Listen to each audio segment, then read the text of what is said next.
Hi, you guys. I'm back again. Had some computer problems, so I'm just now getting my message for Tuesday, June 3rd out. So probably what I'm going to do is I'll put it out when I get done here and run it tomorrow, give people a chance to see it.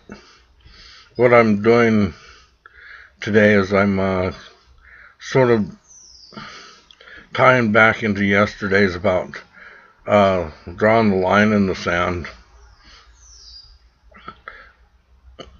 Everybody's freedom is different, like I was saying yesterday, and what what you're what's free to you that's God given can be different than mine. But you have to find out what that is, and you have to come to the place where you're willing to, if you have to, die for that.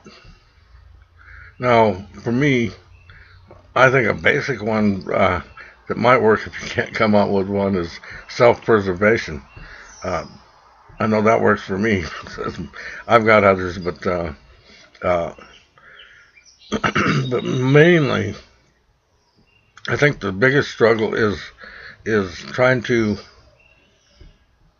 educate people to understanding what's going on, because I know that it's in some ways it's really hard to imagine that things like this could be going on in America, and people that you've put your trust in, it's hard to believe that they would be doing things like this. Problem is this goes back hundreds of years. The main plan that we're dealing with now is maybe not that old, but the plan has been in effect for a long time, and the it has just been refined and refined. And the first video that comes up here is Russell Means. He's, for those of you who aren't familiar with him, he's was a American Indian activist. Uh, he led the protest at Wounded Knee. Uh, well respected along among everybody. Unfortunately, we lost him this last year. I wish he was still around because we need him, people like him really bad right now. Uh, so what I'm trying to do, or what I want to do here, is I want you to listen to what he has to say about how how the government managed to put the American Indians on the reservations, and it's not new. It's just that they've refined it, and now uh, they're using psychological warfare. They're using drugs. They're cutting down our food supplies. Uh, all the things that if you go into war books of many of the uh, well-known dictators and leaders of the world, it's the same plan used over and over again. And it's just like Russell said, they've refined it, and they have refined it, and it's things I can't get into today. But if you when you get into the psychological part of it, you really cannot imagine what they're using psychologically on all of us, using TV and the ads and everything. Uh, it's blatant and it's planned. Okay, that's the best I can tell you right now. But I want you to see how Russell explains it as well as anybody can, and they are in the process of doing the same thing all over again, only to everybody now. Okay, so understanding that and understanding that it's happening I, is my goal for you guys, and that is education, because I know how hard it can be to grasp some of this stuff, because it's just hard to imagine that it's happening. But it is happening, and it's happening very fast now because they've upped the ante, and they're going for broke right now because too many people are starting to wise up. And this covers I've talked to you about GMOs, chemtrails, vaccines. I'm gonna go back to those here in about the next week. But they're drugging us, they're dumbing us down, you guys, and they're soft killing us right now. And this isn't some conspiracy theory. It's all on the books. You can look this stuff up online. They're that blatant about it now. Okay, but for right now, think about your freedom, the freedom for you, your families, and everything. And what are you willing to put up with before you stop it?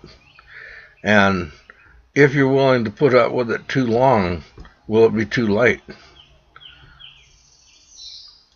My advice to each one of you is it's almost too late now. So you have to wake up. There isn't time for anything else anymore. You have to wake up, and you have to help us beat this beast, because it's bad. And what I'm trying to get across to you today, I'm just trying to show you how they're utilizing, without, you look at it and you say, oh, they're trying to take this rancher's land, and maybe you don't like it, or maybe you think big deal or anything. But when you start understanding, they're taking your food, not his food. They're taking his food too, but they're taking yours. And this other guy covers what they're doing back east, and with the fish, and then you get into things that probably you missed. But the government's already limited us to I think it's 7 days supply of food. Why would they even discuss that? What do they care how much food you got? But they're in a lot of states now, that's the law. You don't have a choice about it. Okay? 7 days they're limiting you on food now, and in some states now it's against the law to grow a garden. Why do you think that is? Okay? That's what I'm trying to get across to you, that they subtly have come along, and one little deal doesn't seem like a big deal, and then it's another one, and then it's another one. But if you look back, all of a sudden you got this great big huge monster looming over you. Okay, that's what's happening. And I'm very proud of this, by the way. My nation, the Lakota, were the first nation to militarily defeat the United States of America on the field of battle. And that resulted in the 1868 Sioux Treaty. Be that as it may, what has happened after they economically forced us into these prisoner of war camps by destroying our food supply and our rite of passage in our own land, they confined us to these, and then they began practicing and perfecting their colonial tactics. What has happened is now America, because of the irresponsibility of your forebears and the irresponsibility of yourselves, you are now on one huge Indian reservation. All policies were bred and born and birthed on an Indian reservation, and then exported to the world, and now comes back on the backs of the American people. I've got to cover some of this news about what's breaking across the country, because it's not just the Nevada ranch. The same sort of thing is happening to small family businesses that have been in business for generations in North Carolina with fisheries. And it's the same type of tactics that we see being used against the Bundys. But I want to get back to this situation here at the Bundy Ranch. As I mentioned before, we see the rhetoric escalating. It was a week ago that Glenn Beck tried to pen the label of a sovereign citizen movement on Mr. Bundy, and that was not what he was saying. He was saying that the state and local government was sovereign. They should be doing something about this. Then 3 days later, on Thursday, we saw Harry Reid uses the term domestic terrorist. Clearly a lie, clearly over the top.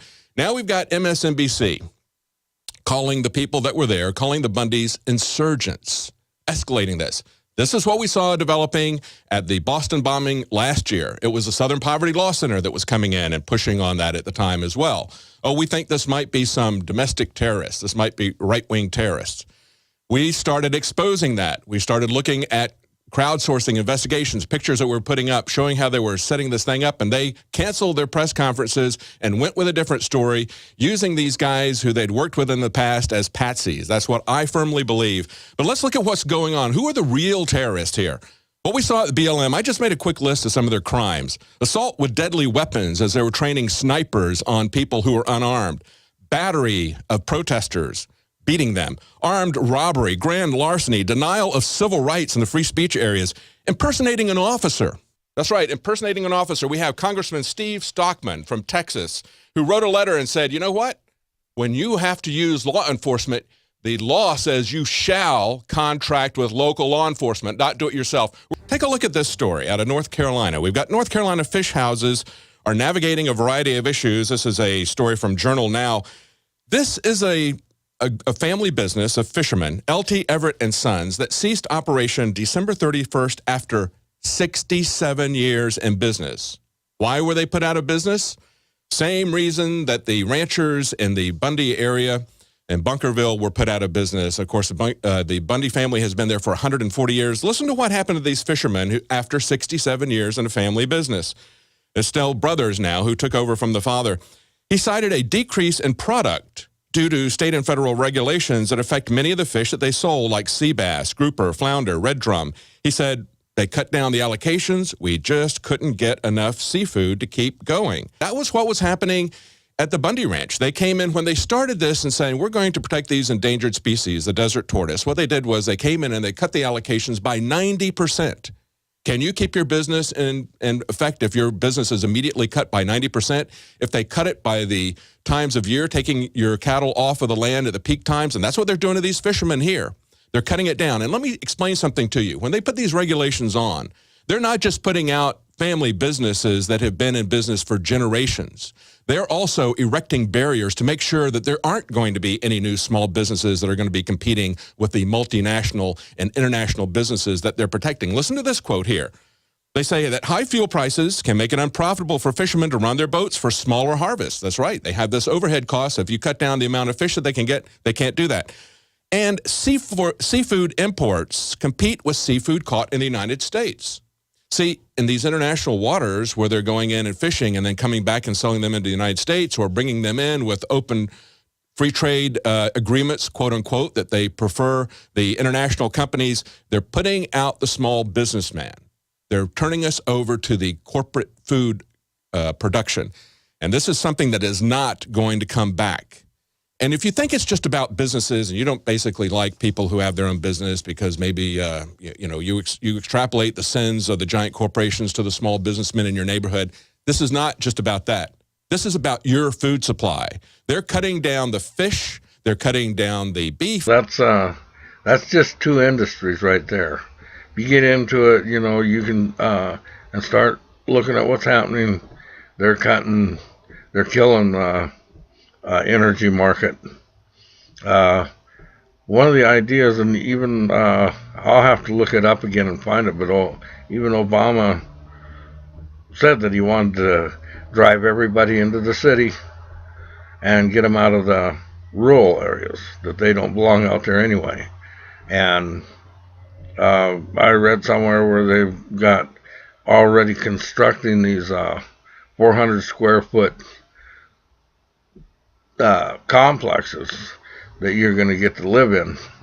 So anyway, that's what they're trying to do, is they're trying to force us into a situation, and I just want you guys to start seeing the big picture. I've got to go now, but think about these things. It's really important. Bye.